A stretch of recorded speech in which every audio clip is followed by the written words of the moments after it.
Et est-ce qu'il y a quelque chose que Dieu ne peut pas accomplir? Est-ce qu'il y a un truc qui est trop extraordinaire pour que Dieu ne puisse pas le faire? Dis-moi, j'attends.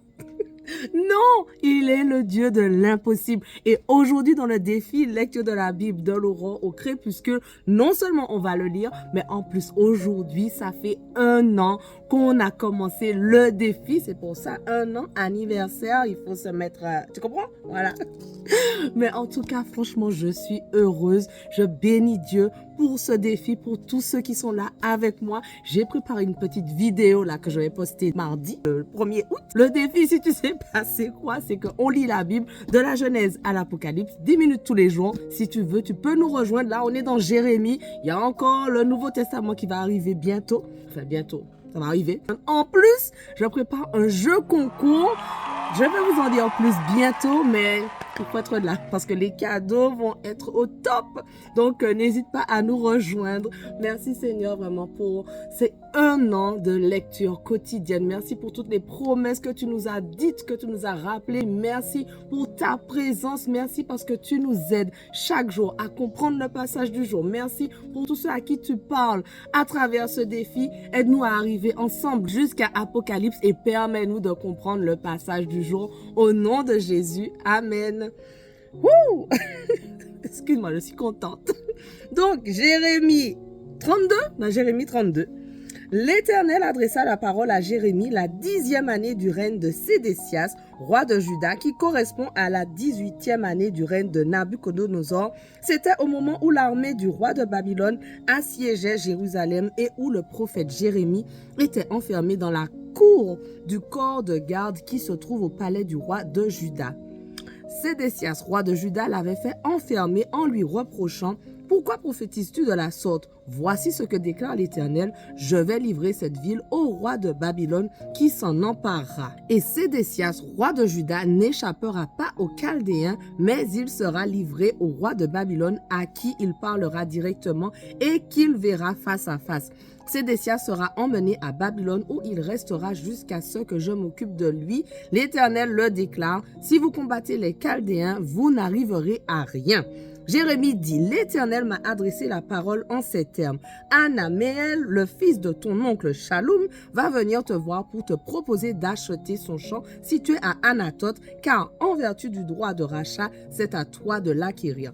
Effectivement, mon cousin Anaméel vint me trouver dans la cour du corps de garde, comme l'Éternel me l'avait annoncé, et il me dit, achète s'il te plaît le champ que je possède à Anathoth dans le territoire de Benjamin, car par la loi d'héritage, tu as en vertu du droit de rachat priorité pour l'acquérir.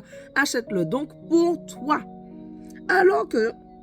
Alors je sus que l'Éternel m'avait bien parlé. J'achetai donc à mon cousin Anaméel le champ qui se trouve à Anathoth et je lui en payai le prix de 17 pièces d'argent. Je rédigeai l'acte de vente et j'y mis mon sceau en présence des témoins que j'avais convoqués. Puis je pesai l'argent sur une balance. Ensuite, je pris l'acte de vente qui était scellé où figuraient les stipulations et les causes de la transaction ainsi que l'exemplaire qui était ouvert. Et je remis l'acte de vente à Baruch, fils de Néria, fils de Machéa, en présence de mon cousin Anaméel et des témoins qui avaient signé l'acte sous les yeux de tous les Judéens qui étaient assis dans la cour du corps de garde. Puis j'ordonnai à Baruch, en présence de tous, voici ce que déclare le Seigneur des armées célestes, Dieu d'Israël. Prends ces documents, l'acte de vente qui est scellé et celui qui est ouvert et dépose-les dans un vase de terre cuite pour qu'ils se conservent longtemps. Car voici ce que déclare le Seigneur des armées célestes, Dieu d'Israël. On achètera encore des maisons, des champs et des vignes dans ce pays. Après avoir remis à Baruch, fils de Néria, l'acte de vente, j'adressai cette prière à l'Éternel. Ah Seigneur éternel, c'est toi qui as créé le ciel et la terre par ta grande puissance et en déployant ta force. Pour toi, rien n'est trop extraordinaire. Amen. Tu agis avec amour envers 1000 générations, mais tu châties la faute commise par les pères sur leurs enfants. Oui, tu es le grand Dieu un guerrier qui se nomme le Seigneur des armées célestes. Excellent conseiller, grand en tes œuvres, tu as les yeux ouverts sur tous les actes des hommes, tu rends à chacun ce que lui valent sa conduite et les effets de ses actions. Tu as réalisé des signes extraordinaires et des prodiges en Égypte et jusqu'à aujourd'hui au milieu d'Israël et de l'humanité, et tu t'es fait la renommée que tu as aujourd'hui.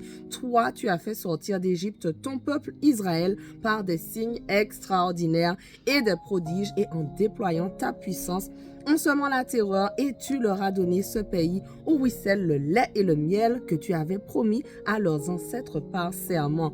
Ils y ont pénétré et ils l'ont possédé, mais ils ne t'ont pas obéi, ils n'ont pas appliqué ta loi et n'ont rien fait de ce que tu leur avais ordonné. C'est pourquoi tu as fait venir sur eux tous ces malheurs. Voici que l'ennemi met ses terrassements en place contre la ville pour la prendre, et en proie à l'épée, la famine et la peste, elle sera livrée aux Chaldéens qui la combattent. Ce que tu avais annoncé va se trouver ainsi réalisé comme tu le vois bien. Et toi, Seigneur éternel, tu m'as dit, achète-toi ce champ à prix d'argent par devant des témoins, alors que cette ville est en train de tomber aux mains des Chaldéens. Mais l'Éternel adressa la parole à Jérémie. Oui, je suis l'Éternel, le Dieu de tout être humain. Y a-t-il une chose qui soit trop extraordinaire pour moi? C'est pourquoi voici ce que déclare l'Éternel. Je vais livrer la ville aux Chaldéens et à Nabuchodonosor, le roi de Babylone, pour qu'il s'en empare. Oui, les Babyloniens qui la combattent entreront dans la ville et y mettront le feu. Ils la brûleront, ainsi que les maisons dont les toits ont servi pour brûler des parfums en l'honneur de Baal et pour offrir des libations à des dieux étrangers, ce qui m'a irrité, car les Israélites et les gens de Juda n'ont fait dès leur jeunesse que ce que je considère comme mal. Les Israélites n'ont fait que m'irriter par tous leurs actes. L'Éternel le déclare. Cette ville a provoqué ma colère et mon indignation depuis qu'on l'a bâtie jusqu'à ce jour. Je vais l'écarter de ma vue à cause de tous les méfaits commis par les Israélites et les gens de Juda par lesquels ils m'ont irrité, eux, leurs rois et leurs chefs, leurs prêtres, leurs prophètes, les hommes de Juda et les habitants de Jérusalem. Ils m'ont tourné le dos au lieu de regarder vers moi, alors que je n'ai cessé de les instruire sans me lasser. Mais ils ne m'ont pas écouté, ils n'ont pas accepté l'éducation. Ils ont même installé leur abomination à l'intérieur du temple qui m'appartient et l'ont ainsi souillé. Et ils ont construit des hauts lieux consacrés à Baal dans la vallée de Ben-Hinnom pour brûler leurs fils et leurs filles en l'honneur de Moloch. C'est là une abomination que je n'avais pas ordonnée et qui ne m'était même pas venue à la pensée. Ainsi, ils ont fait commettre un péché à Juda.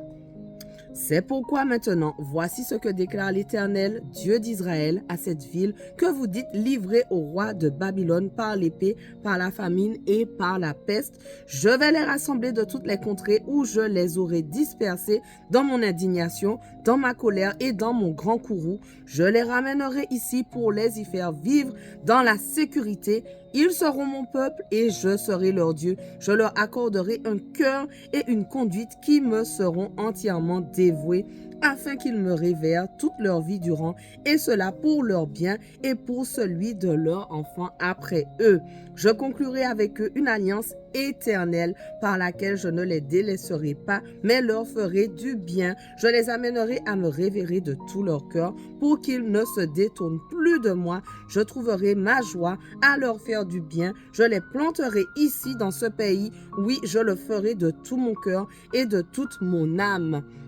Car voici ce que déclare l'Éternel, comme je fais venir sur ce peuple ce grand malheur, je leur accorderai aussi tous les biens que je leur promets, et l'on achètera des champs dans ce pays, qui est, selon vos dires, un pays dévasté, sans hommes ni bêtes, et livré aux Chaldéens. Voilà, notre passage du jour touche à sa fin, mais on continue dès demain, et c'est reparti pour une nouvelle année, peut-être un peu moins, parce qu'on a déjà fait plus que la moitié, donc mais c'est reparti en tout cas pour le défi, on ne lâche rien. Allez, sois béni.